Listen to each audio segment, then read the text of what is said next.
The JNU violence rocked India yesterday, and it's been over 24 hours, but the Delhi police is yet to unmask the mob that ran riot, that went on a rampage for 2 hours and over 2 hours in the JNU campus on Sunday evening. Tonight, we begin with a focus on the big mystery, that 2-hour time band. When the mass mob ran rampage inside, the university claims the attack, the violence actually began a little after 4 p.m. Calls were being made, SOS tweets were being put out. In fact, we are given to understand between 4:30 and 7 p.m. when the police actually entered the JNU campus, 96 calls, viewers, 96 SOS calls were made to the police PCR. But police says they responded when they got the final written permission from JNU at 6:45 p.m. Why? Why was there this gap? If the violence actually started late afternoon, early evening, why did the police only enter now? The JNU statement tells us that soon after the violence unfolded, around 4:30, they immediately called the police. Then why does the police say they only got the written permission at 6:45? Who allowed this delay to take place, where students were getting beaten up, brutally thrashed? The JNU Student Union President Aishi Ghosh was seen bleeding after she was attacked and hit with a rod on her head. She claims she tried to reach Delhi police multiple times as the mob ran on a rampage, but her cries for help went unheard. So that's the big question. On one side, JNU says the police was called immediately after the violence began at about 4:30. The other side, police actually says they only got the official written permission at about 6:45. On one side, JNU says that they reacted as soon as the scuffle between students as the attack actually took place. On the other side, police says they went in as soon as they were called in. So what's this difference that everybody seems to be talking about? Who let the mob run amok is the big question. There is a clear nexus of the internal security of JNU that we are having. वो उस जगह पे मौजूद थे, हर एक जगह पे जहाँ पे वायलेंस हुआ है, और जब जब हमने सिक्योरिटी मांगा है वो कुछ नहीं किए हैं, सामने खड़े होके यही बोले मैडम हम क्या कर सकते हैं, आप अपने में लड़ाई मत करो। ये जो कॉल्स आई थी कल शाम को, ये वहाँ से कुछ दूर एरियाज हैं, हॉस्टल्स हैं, वहाँ की कॉल थी। यही थी कि वहाँ बेसिकली स्टूडेंट्स में आपस में झगड़ा हुआ है। उसी समय दिल्ली पुलिस ने रिस्पॉन्ड किया और रिस्पॉन्ड करके इस पे जो सिचुएशन थी वो अंडर कंट्रोल की। Quickly, before we go across to our panelists on this big debate, let's go across to Alok, joining us live from Delhi with the latest. Alok, does the police have any clue right now about who these masked goons were?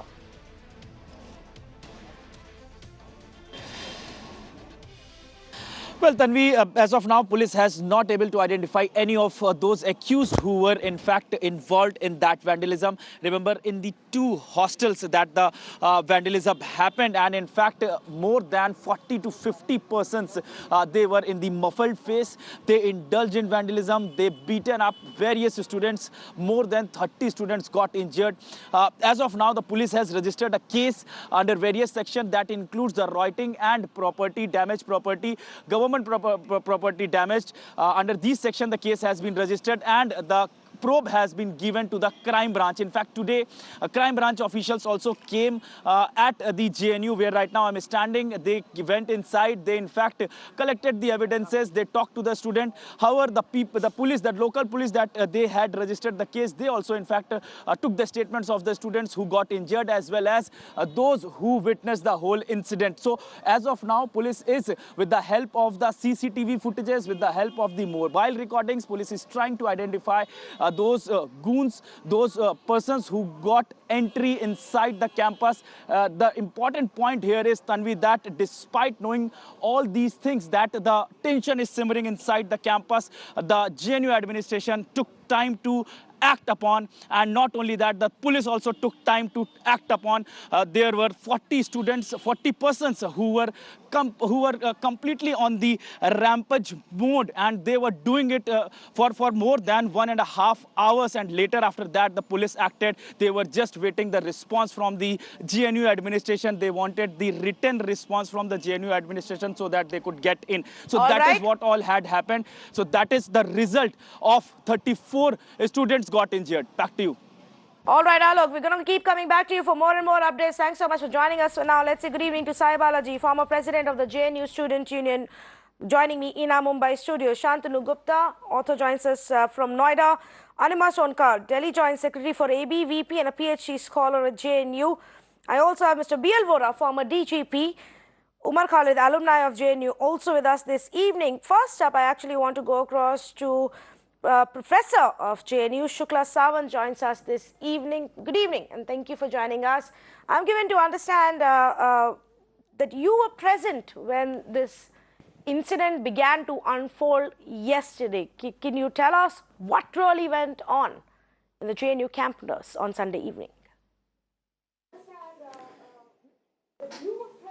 Yeah, so thank you for having me on your program. Well, first and foremost, let me tell you that the violence actually started on Saturday. And we saw a number of people beating up unarmed students. Whether these were student groups fighting amongst each other, we cannot really tell. But certainly there were a group of students who had sticks with them, who were beating up other students. One had tried to intervene in that situation as well. And it was against the backdrop of this violence that had happened on Saturday that the Teachers Association decided to hold a peace gathering on Sunday at 4 o'clock. Now, I was a little late coming to this gathering at 4, and I must have reached there around 4:30. But just before that, I saw a group of people with lathis near one of the gates to JNU on Nelson Mandela Marg. They were inside the campus. At that point in time, they were not masked, which clearly means that they had got on to the campus with the permission of somebody or the other, because seeing a group of people with sticks in their hands is a bizarre sight on any university campus. I reported this matter to a police van, which was maybe, 150 meters away on the ring road. The police just looked at me very blankly and didn't respond. I subsequently joined the peace meeting where these rumors started floating about groups attacking students in hostels. But there was no clear picture at that point in time about what the nature of the violence really was. The peace, gathering continued for about an hour and a half. It finished around 6:30, when rumors started coming that a group of people had gathered near Periyar Hostel and that they were armed. They had lathis with them. They were muffled. Their faces were covered, and that they were preparing to attack the teachers and the students that had gathered at the Sabarmati Tea Point for the peace meeting. Now, the students themselves, I think, had started coming to that location because they were beginning to feel unsafe in their hostels. There were all kinds of rumors that were going around. And so the entire Tea Point area in front of Sabarmati, the Sabarmati space was filled with students and teachers. Now, when the meeting concluded around 6:30,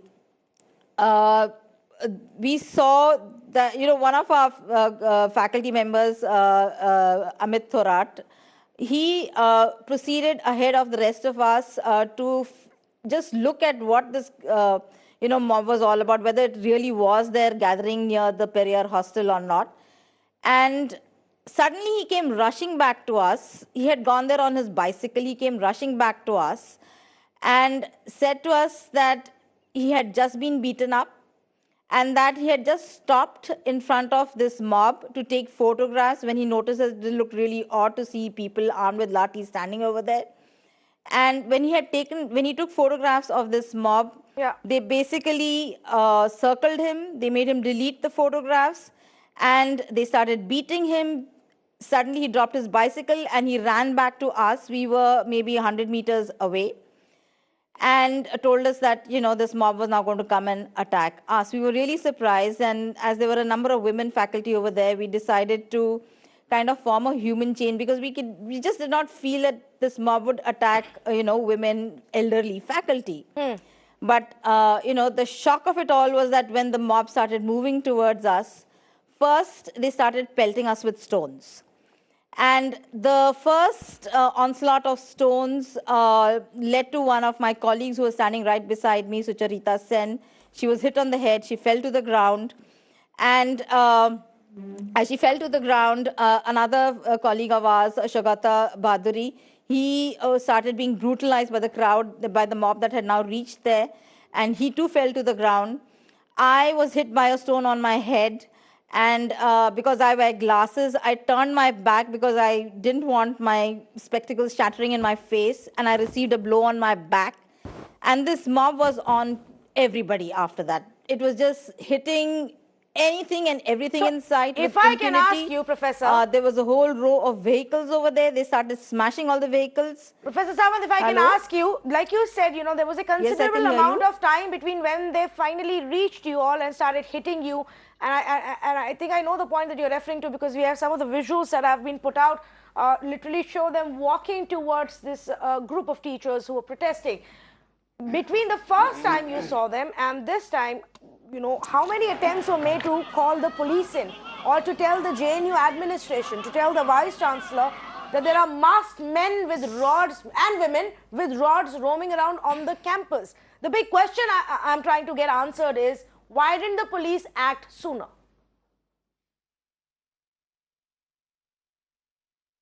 So I'll speak for myself, because I did message the Chief Security Officer around 6:45. Okay. And after that, this is when I got rumors that this mob had gathered over there. Yeah. I messaged him again once I was hit, and I received a two-line response from him saying that the police is present on campus, please contact them. Which was very strange for me, because I would think that the Chief Security Officer's job is to tell the police that such an incident is happening. Okay, if I can just take that point, you have the Cyclops Security Service. And build on this further and say, there is supposed to be a police deployment around the admin block as per the court orders. Yes. But that's not the police that you will expect. They can't by themselves be handling so many goons. Police that's outside never came in until 7 p.m. I'll tell you something interesting. From the time the fee hike protests have been happening, especially when the police have brutally lathi charged us for a meal, कई बार इन्होंने किया था हम पे, एक permanent battalion उन्होंने gate के पास 2 company, जो आप कह सकते हैं 100 लोगों का हमेशा रहता है. और उस दिन, क्योंकि ऑलरेडी उससे पहले दिन सैटरडे को जो मैम कह रही थी, उस वायलेंस को मैंने खुद देखा, and I can name the people of ABP, people who are involved in it. And हमने पीस मार्च करवाया उस रात को. अगले दिन मैं मुंबई आया. मुंबई आने के बाद शाम को जब मुझे खबर आई, I was stunned for 2 facts, and Randhawa जी का मैं स्टेटमेंट भी अभी सुना. They said that we received a written communication 7:45. 6:45. 6:45. Yes. The chief security officer, he is telling that हमने पुलिस को बोल दिया हम हाथ साफ करें. हाँ, जब भी JNU में प्रोटेस्ट होता है, जो सिक्योरिटी होता है, normally they are present over there to provide, to ensure that it's calm and safe. Now, what I'm trying to imply is that the administration knew that they were inside. The police they turned away. Till the time it became a fuss. I'm telling why the fuss. Because the moment we got the videos, and JNU में उस time पे wifi cut हो गया था, तो किसी तरीके से वीडियोस हमारे पास आई, हमने उसको सर्कुलेट किया. The moment that blood-soaked face of Aishi Ghosh, along with Sucharita Sen ma'am, correct. We could not understand what was happening in the campus. We immediately frantically we started calling everyone we knew. Correct. No one's call was being received, and I get a call from a police officer around I think at 7:30 or something. आपको तो पहले हमको बताना चाहिए था. मैंने बोला JNU में permanently 4 IBP के लोग हमेशा रहते हैं. Lies. These are lies. Our reporters have confirmed to us that 96 calls to the PCR and the Delhi police, and SOSs were sent between 4:30 and 7 p.m. And the Delhi police did not come in, Mr. Vora, until they got a written permission from JNU at 6:45. So who do you blame, Mr. Vora? The JNU administration that didn't do anything starting 4 p.m. when violence began? they themselves admit it started at 4:30, or the Delhi police that knew what was happening, that had information as per his own FIR at 3:45 that masked men were roaming around with rods on the campus, but didn't do anything till 6:45.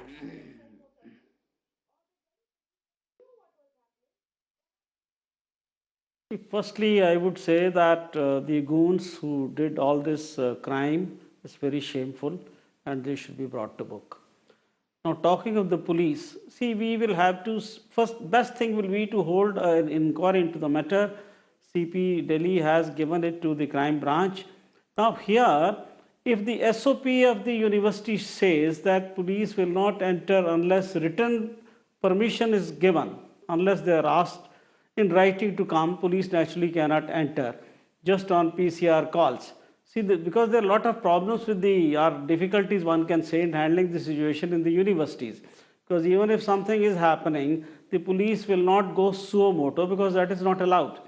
So SOP will have to be seen. If SOP says unless this written request is made, police is not enter, then these PCR calls, I think naturally will have to be ignored by the police, which is bad. I think in such cases, even the SOP also needs to be looked into again. It should be amended.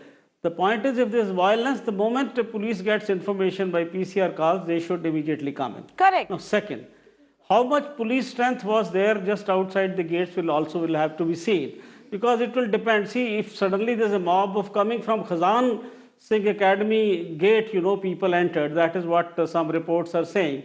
Now, police at the main gate, what is their strength? You can't have a battalion on the gate of each gate of every university in India. It's just not possible.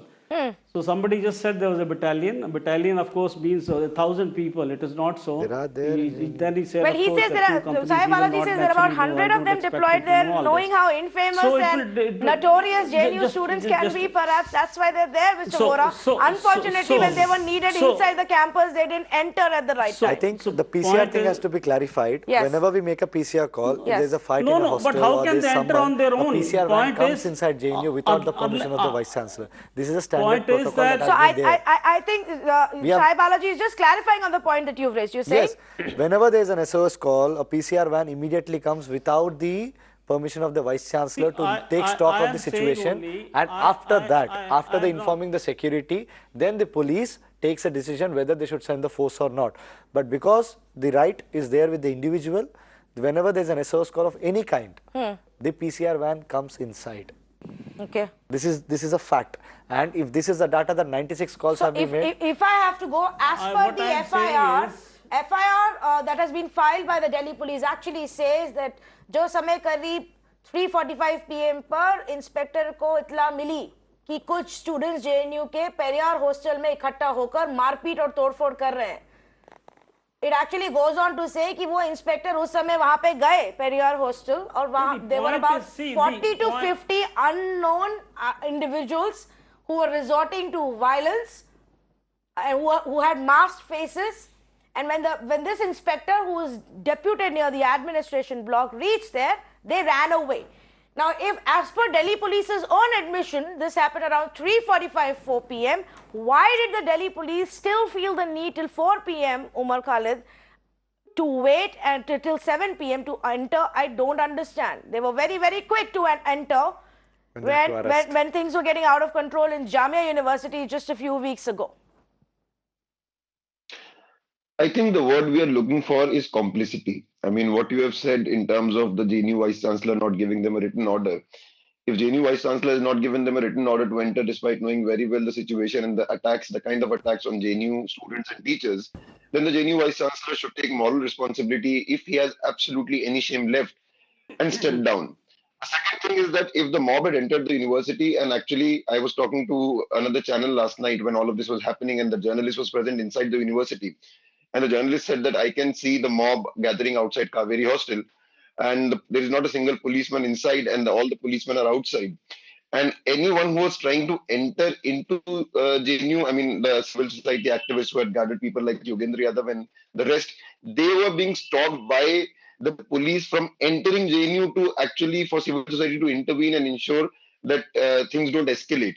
So in a way, the police was providing cover for this entire violence to be carried out. The point is the mob is inside the campus. Even if I were to take the police thing that they had to wait for an order before they could enter, the point is the mob was inside, about 50 to 70 people. There may be more, I don't know how many exactly were there. And the mob carries out an attack on so many students for so long, and then escapes from the university. And even outside, the police does not detain even a single one of them, does not arrest a single one of them. Can you just contrast that with the actions of the Delhi police in a few weeks ago, where the police, without the orders from the university authorities, entered the library and tear gassed the library, students, kept them overnight in different police stations, brutalized them. I mean, you see, this is a pattern, and the pattern is one in which the university administration, the Delhi police, and the government of India is complicit in brutalizing young people of India because they don't have answers to the questions that they are posing. This has to be seen. What happened yesterday? What happened yesterday has to be seen in the context of the anti-fee hike movement that has been going on for 3 months. The fee hike movement. Why has the police? Just let me finish. There has been a movement that has been going on for 3 months in JNU. Yeah. Why has the Vice Chancellor not initiated a dialogue with the students of JNU? Every time, the only response of the VC, of the authorities, has been violence, has been attacks, has been lathi charges, has been people being detained. Okay. And now it's the newest law. I mean, a newest law that you bhare ke gunde la ke students ko pitwana, teachers ko pitwana. VC अभी तक students से मिला ही नहीं है. Okay. So there are multiple points that are being raised here, and I actually want Mr. Sudesh Sharma to respond here before I go to Anima. But Mr. B.L. Vora, you wanted to say something? Can I come in? Yes, Mr. Vora. I would like to come in here. Yeah. Shall I come in? Yes. The point is to just say straight away that police is complicit. I think that's a very unfair comment. Because of other agenda, a narrative is being built that police is complicit in everything. I mean, have a heart after all.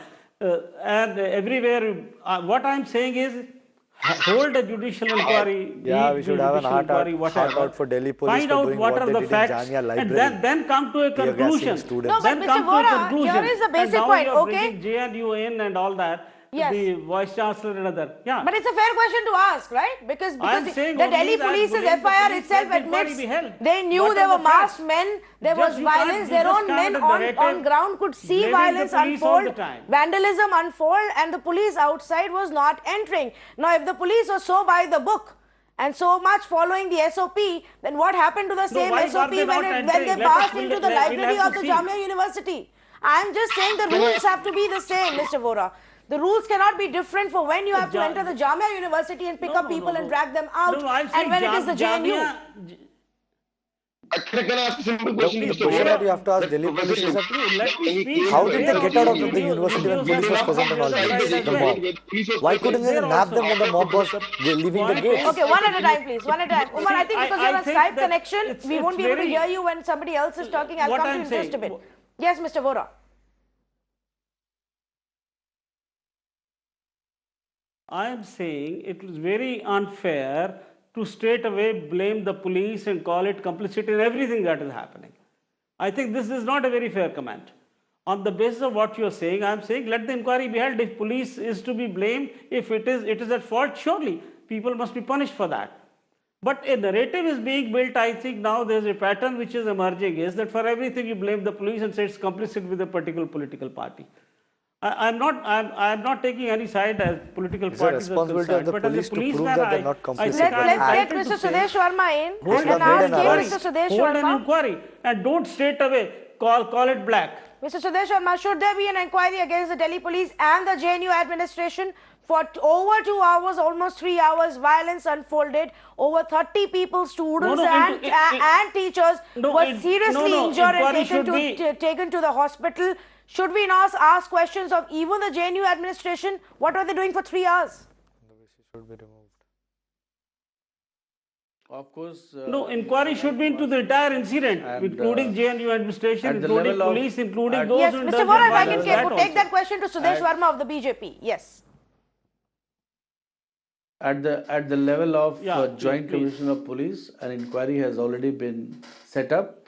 and we would like for things to come out of the investigation. Nobody can hide. You know, when media is so vigilant, when there is social media, there are all kinds of records about calls being made. Be sure that nobody can hide anything. Let's wait for that to come, because I would not be in a position, Tanvi, even if you want to condemn police or to bail them out, you know, they have to come with reasonable grounds, whatever happened. If you want to talk about violence, I can tell you that the Tukde gang of JNU, the goons, leftist goons, have devised a method of masked goons. You see, it never used to be culture of Vikas JNU. Patel is People the used to name come of and the protest. student, They used to do it ABVP, openly because they had nothing to hide. who was They had nothing to hide. Yeah, unmasked they had nothing. before he left Wait, for I've the just begun. assault. Listen Okay, to me, let's I've listen just to him begun. and then you I've can just respond. begun. Yeah. I've just begun. Yes, Kindly have yes. the patience to listen to me. Yes. Yeah, you please listen to me. Then you can respond. You'll get a lot of time. I was just listening to your things. Kindly listen to what I have to say. You see, this mass group was led by the current president-elect IC Ghosh. Her footage has been found. There is another footage, another video in which former JNU president Geeta Kumari has been identified as leading the masked gang. And if the masked gang has done all the violence, then who has done the violence? But that's what the JNU administration and the Delhi police should tell us. Were tracked in hostels. Mr. and Sudesh beaten. Verma, May I come in here? Mr. Sudesh Verma, I don't believe in WhatsApp evidence and I don't believe in Twitter investigation. Woman there in the front, I'm not finished. Okay, Sudesh Verma is not finished. But Mr. Sudesh Verma, I don't believe in WhatsApp evidence and I don't believe in Twitter investigation, which is why I am not sitting here tonight and making any allegations against anybody. So shouldn't you? You being the judge, you can reject it. But I'll give you my arguments. No. Yes, you can give arguments for sure. What you are saying. Yes. I'll tell you what facts I have in my mind. This is a brazen I have facts. distortion of You know, I facts. have a chat. I have a printed chat. I have printed chat of a core group. You know what they say? They say that अब ये संघी गुंडों की पिटाई की है, Taylor है, picture अभी बाकी है. This is what all these things will come for record. No. We are not talking in vacuum. Things have come in the domain. And things will come out. This culture of violence, has been imported from West Bengal and Kerala in JNU. आपका UP में क्या हो रहा है पूछे? If AVP violence was the culture of AVP, you would find it everywhere. No, it is there everywhere in this country, every university, unfortunately. Tell us. But my limited point, Mr. Sudesh Verma, again I come back to that point, like, because I don't believe in WhatsApp evidence. There are enough and more. You also have them. I also have them from left and the right, from the so-called, friends of RSS to the so-called unity of the left and all of that. Everybody has those videos. Everybody has those messages. It's for the police to investigate. My only question is, should there not be any accountability of the Delhi police right away and the JNU administration and the Vice Chancellor right away for letting this happen for 3 hours? Somebody let this happen for 3 hours. Who did? Tanvi, who let it happen for 3 hours? Tanvi, of course there should be accountability, but there should be accountability of student goons also. Those who protested registration. How is the Vice Chancellor not accountable? And because Where is registration he? was done by more than 2,000 students. For failing to These people run a went university? berserk. Highly frustrated people The Vice went Chancellor and beat up the students. The Vice Chancellor couldn't even get his statement right. The Vice Chancellor issued one statement where he said he absolutely condemns the violence and the attack, Mr. Sudesh Verma, on the JNU students. In less than 30 minutes after that came out another statement from the Vice Chancellor blaming the students. I don't know what happened in those 30 minutes, the change of heart or the change of mind that took place for the JNU Vice Chancellor, but the man who was missing for 3 hours when there was riot running amok on the campus, when people were being beaten brutally, changed his stand within 30 minutes. About Vice Chancellor of JNU. Tanvi, there is a systematic campaign to malign the Vice Chancellor of JNU. Poor Vice I can say there is a systematic campaign to malign all of JNU, Mr. Sudesh Verma. Anima Sarkar has patiently waited. He is making teachers accountable. He is making students accountable. By letting them get beaten up. When will the Vice Chancellor himself become accountable? I can give you Mars or evidence. Chandrayaan 3. It's high time the Vice Chancellor became accountable for his actions, commissions and omissions. Yeah. Why can't a committee be formed against the Vice Chancellor, And Chief students Security and Officer, teachers, Registrar, they would also be Chief accountable. Proctor? Those students who resorted to Gunda activities, they should be made accountable also, irrespective of political affiliation. Absolutely. Satyendra Ravana should be made accountable. Vikas Patel should be made accountable. Okay, let's not take names that we are not going to have I have a lot of evidence names, for. my dear. Don't misuse No, your no authority. names, no names, no random WhatsApp chats are going to run on this channel. Things that we can't authenticate will not run on this channel. Anima Sankar has patiently waited and heard everybody out, and so has Shantanu. Anima, let's begin with you. What happened yesterday on JNU campus? Should the JNU Vice Chancellor not be asked for the delay in action? First things first, Tanvi, I've been waited patiently for the last 35 minutes, not to be an ornamentation on your show, but somewhere I feel Mirror now already has a narrative, has an agenda that you've already built the narrative. You've given me an opportunity after 35 minutes. So the issue, we're not talking about the issue. We are being very rhetorical in buck passing to Delhi police, to Vice Chancellor, everything. Do we really understand why everything has happened? Why this has turned so ugly, so bitter? Are we taking note of the two students, the other students who are sitting from JNU, how they are so responsible for what is happening in JNU? I'm a student.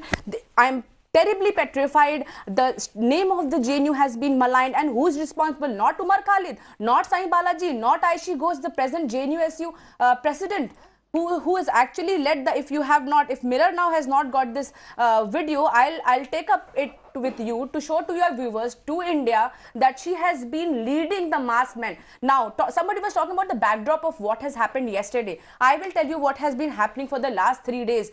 CIS is the center which has the connectivity of all Wi-Fis, which has been attacked by Geeta Kumari. Let me take names on your show, who's again an ex-JNU I just stopped Sai from taking names. I'm going to stop you from taking names. Into CIS offices. I have stopped Sai from taking names. I'm going to stop you from taking names. The video you have shown is already running on the channel. In his circular has actually spoken about the masked men. Media is talking about the masked men. So I will actually bust the myth that who the masked men are. It is Geeta Kumari who is leading the masked men in CIS office. Because I'll tell you what happened is, in the protest against fee hike, the JNUSU, in an attempt to malign the university, the BJP government has actually resorted to all kinds of violation of the rules of the High Court, which is 100-meter rule around the administration. The ad block that has been broken, and several letters have been sent to the parents of the students. So the strategy by the left that left devised is to wear masks and attack every common student who is not boycotting registration, who really wants to appear for the exams, including ABVP members. How is it JNUSU versus ABB? No. The big question is, how is it JNUSU versus ABVP? Simply because even I was present on the spot. I wanted to register myself for the winter semester, and I was not let to do that because the central Wi-Fi is disconnected under the prime leadership of none other than but the JNUSU president Aishi Ghosh. Okay. Yesterday, the scuffle begins from library, goes to ad block, then to the Periyar hostel where major injuries happen. My deep empathy is to the ones who have been attacked. We all are students. Before ABVP, I'm a student. I'm JNU scholar. And I'm totally affected by what is happening. My parents are affected. They do not want me to be on the campus, but I'm still there because there are other students as well. And I am the voice not just of ABVP, but also the common students who boycotted exams, who boycotted any kind of classes, but did not wanted to boycott the registration for the winter semester, because unless you are a bona fide student, you cannot protest fee hike against Vice Chancellor or whoever. And let me tell you one thing. It is all Students have said the very same concerted thing. efforts by JNUSU, and we need to understand who we are fighting with. SFI goons, who are the student wing of CPIM goons. What are they doing? The CPI in Kerala and Bengal, the tyranny of I won't be able to understand either of you. Students who are trying to support JNU ABVP. Aren't they? Are you able to hear me? That ABVP people are attacked in Kolkata. Are you able to hear me? But no, since you've given me time after so long, that I will have to speak for a longer time than others before everyone else comes in, because people are talking about the backdrop of this. So I'll have to tell you, the issue is this. That the JNU, I think you're not able to go beyond the left versus right backdrop to really understand there was an attack on your college, on your campus, and you don't want your own administration to be held accountable. I think you're more interested in a blame game between the left versus right without questioning the police. Why weren't they there attacking the students, and the students were being attacked without questioning your own administration? See, that's why. Aren't you? Shouldn't you be more upset, Anima, with your own administration that has not been able to crack down, even if it's the leftists who have been breaking servers and cracking down on the Wi-Fi? Should you not be upset with the JNU security and the administration? No, aren't they responsible? Aren't they responsible? The JNU administration, yes, the Vice Chancellor is very much responsible. To the root cause of the problem. Yes, Vice Chancellor is the the root cause of the problem. But who are you to pronounce judgment against the Vice Chancellor or anybody else without a fair trial? There has to be a fair inquiry into everything, and we have the right authority. Just like you are pronouncing a judgment on the other side. No, I am not pronouncing judgment. I'm asking a question because the JNU administration is responsible for the safety and security of every single student on their campus. To ensure that the classes go on, to ensure that exams are held, to ensure that the voices of the students are heard, and to ensure the safety and security of every student, including you. That's the only reason I would want to ask questions of any administration, of any government and any police authority. So will I. So will I. I will certainly ask. I'm with you on that. Let's have a fair inquiry about everything. Who was involved? Who was not? Why was it all blown? I mean, why did it become so huge? Let us all question it. Heads are being smashed. I have empathies with people who have been attacked. You think it was blown out of proportion? Heads were being smashed on campus? My own people have been. Shantanu Gupta, let's come back to the point. Shantanu Gupta, let's come back to the point. No, aren't you taking the left versus right? Fine, we aren't right here at 9 p.m. I think we are on the point already. Yes, right now my big question is, you taking sides, Tanvi? Should we not be concerned that for 3 hours, some goons, left or right, outsiders or insiders, were allowed to run amok, and the JNU administration was completely missing and the Delhi police was standing mute? No, I think that's not the case. You are hugely misrepresenting. I think you, for some reason, you did not heard PRO of Delhi police. He clearly explained. They responded to the PCR, and 7 days, 8 days back, you and many other channels were shouting aloud that why police entered without any permission inside the Jamia, and the whole Chudi gang, they will bajao, oh why, and all of a sudden now in Hindi we say chit bhi meri, pat bhi meri. If you enter, we will crib. If you don't enter, we'll crib. Our work, because we anyway need not study. What is your view? Their slogan a week back was. Their slogan a week back was stop education till affordable education. What's your view? They were not allowing people to register. When they started registering, they started beating them. What's it's very your view? simple. Should the police you find out who will benefit out of it. Chaos and violence going in on a university or not? Dahiya Kumar was arrested from the JNU campus. 1 minute, Anima. The question is to Shantanu Gupta. Front runners in opposing it. Shantanu Gupta, the question is to Shantanu Gupta. Shantanu, what's your view? Please. Apart from whatever other names you use for the other gang, what's your view? Should the police enter or not? Were they right in Jamia? Were they right in JNU? They were right both the places according to him. See. Neither me, neither anyone on the panel. If someone from the police fraternity can comment, a week back you will denounce them that okay they should not enter. After a week you will say they should enter. First of all, you guys should have a good meal and decide what you want. They should enter. They should not. By you guys, I'm assuming you mean other panelists who have an opposing ideology as you. Mr. Sudesh Sharma wants to come in. Mr. Sudesh Sharma. Including you. When is the Delhi police? Please don't make allegations when you know nothing about me or my views or what I do in this channel. Your editorial line is very clear. Keep your allegations and your views to yourself when it comes to me. I am simply a moderator of this news debate, and that's that. Your labels will not work on this channel, Mr. Shantanu Gupta. They may work on any other channel. Labels don't work. WhatsApp evidence and Twitter investigations don't work on this channel. May I come in? Your biases are more than Sudesh Sharma. Sudesh Sharma, you are already showing your WhatsApp videos on a screen.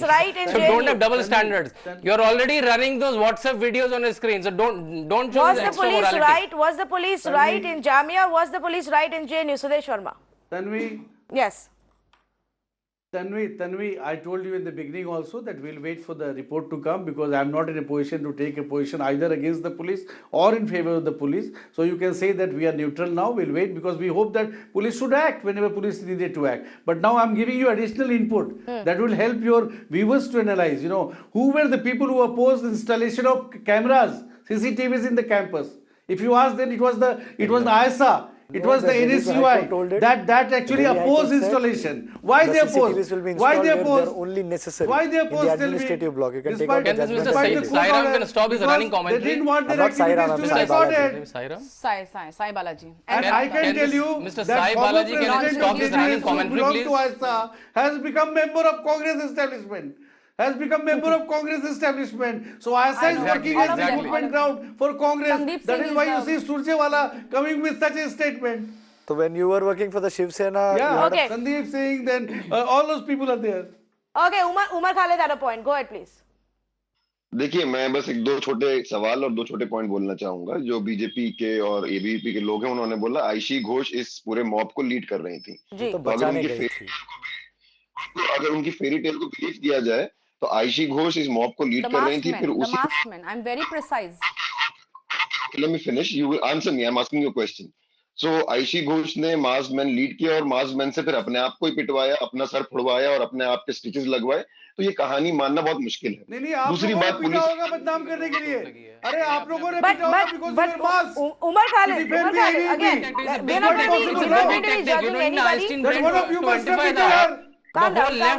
Umar, I'm sure you also see the visual everybody is talking about. ABVP has released it to everybody. It's all over social media. It's running on all channels where you can see Aishi with a bunch of masked people. Let me know when you're done with the question. She went inside to save students who were being assaulted. I have a small question. I think you should also sometime interview Professor Yogi. Okay.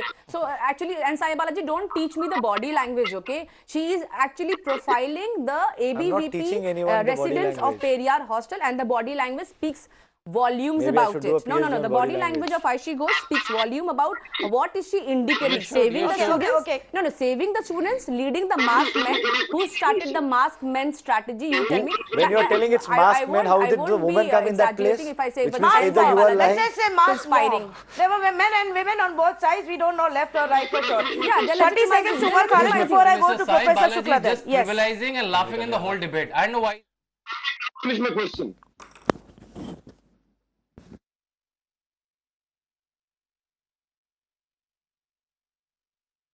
Tanvi, can I finish my question? Yes. दूसरा सवाल मैं ये पूछना चाहता हूँ कि ये जो पूरा डिबेट हो रहा है कि जामिया पुलिस एंटर की तो आपने उसको कंडेम किया या एंटर नहीं किया Yes. सर योगेंद्र यादव बाहर पीटा गया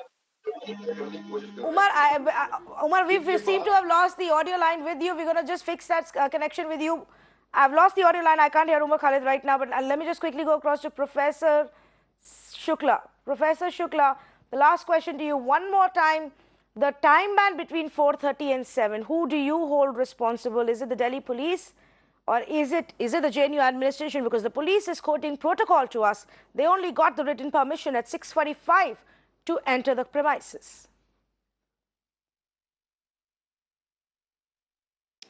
I think let's get one thing clear.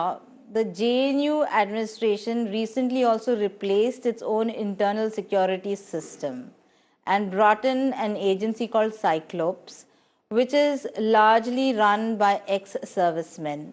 Now, I would like to ask the ex-servicemen who are part of the Cyclops service, did they forget that their duty was to ensure the safety of not just the property of the university, which can be a material thing, but actually the students themselves who form really the basis of what the university really stands for. They abdicated all responsibility towards them, and I think this is something that we need to ask, that why was the security system in the university changed so suddenly at a much greater expense and cost to the university, and why did it then actually fail in carrying out the duty that it was assigned to carry out? But the other thing that I'd actually like to raise is that I've been on the university campus for now 20 years. Yes. And such a situation has never arisen. The security on campus, the students on campus, the staff, etc., everybody has had a largely cordial relationship.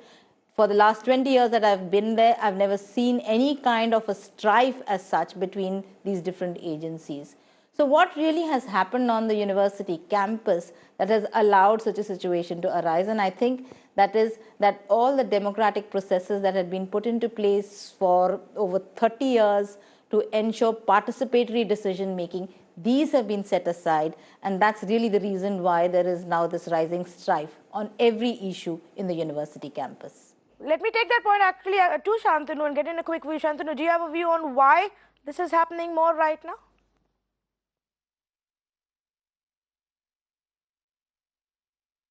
See, their protest against CA has failed. They needed a new drama, and also their protest against the fee size was failing because people were registering. Now they needed a new drama. I think they whole run on these dramas. Now they will try to gather support in other university campuses, showing these visuals and again claim victimhood, so that the CA, NRC, or whatever they want to do the movement on, that can run on. Okay, no, but the point is more number of strikes. The point is more number of protests. Protests, you know, in JNU, in other campuses. Is this a struggle that we are looking at because there is a rise of an alternate, you know, student politics wing that we are looking at, Shantanu?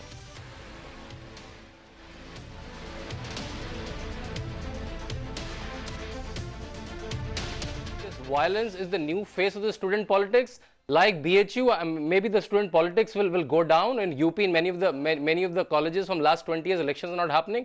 Maybe that will happen, or maybe a new kind of a positive left will emerge, because current left has become a goonish left. Okay, I'm completely out of time. Thank you so much to all of our panelists for joining us on this conversation. This was just part one. There's lots more on the other side, and the question I just asked right now, that's going to be the big question again. It's not just in JNU or Jamia or Aligarh Muslim University.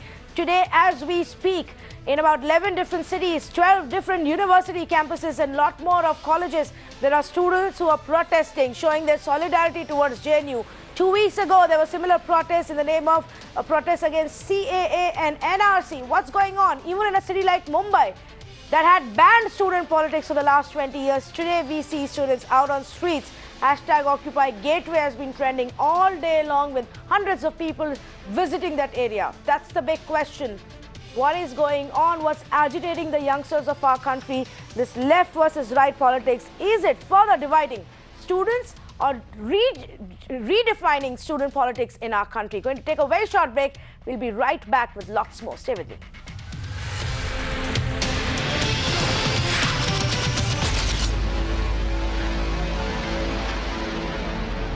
हम registration कराने के लिए जो अपना registration कराने का जो process था, उसमें हम लोग आगे अपना काम कर रहे थे, और ये वामपंथी छात्रों ने जो एबीपी का जो प्रोटेस्ट था, हम लोग मांग कर रहे थे कि हमें रजिस्ट्रेशन कराना है, और वामपंथी छात्रों ने हमें रजिस्ट्रेशन कराने से भी मना किया, और साथ में ये लोग 200-300 के हुजूम के साथ हमारे हॉस्टल में आए और घुसकर एक रूम के शीशे को तोड़ा है, रूम का दरवाज़ा तोड़ दिया है और घुसकर लोगों को पीटा है। आज जब मैं अपना रजिस्ट्रेशन कराने के लिए JNU गई, तो वहाँ पे कुछ लेफ्ट के लोगों ने मुझे रोक कर वहाँ पे पीटना शुरू किया, यहाँ तक कि गाली गलौज की, बदतमीज़ी की, और जब मुझे वहाँ से बचा के कुछ एबीवीपी के लोगों ने जब मुझे लेके गए पेरियार, तो पेरियार में भी कम से कम 100-200 की भीड़ में वो लोग आके मास्क पहन के डंडे लेके कमरे के अंदर घुसे, और घुस के उन्होंने मेरे और मेरे साथ जितने मेरे साथी थे उनको पीटा।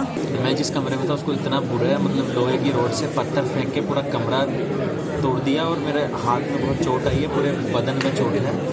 प्रोफेसर के वाइफ को मारा गया। शिव प्रकाश एक प्रोफेसर है, उनके घर में एंट्री कर गए।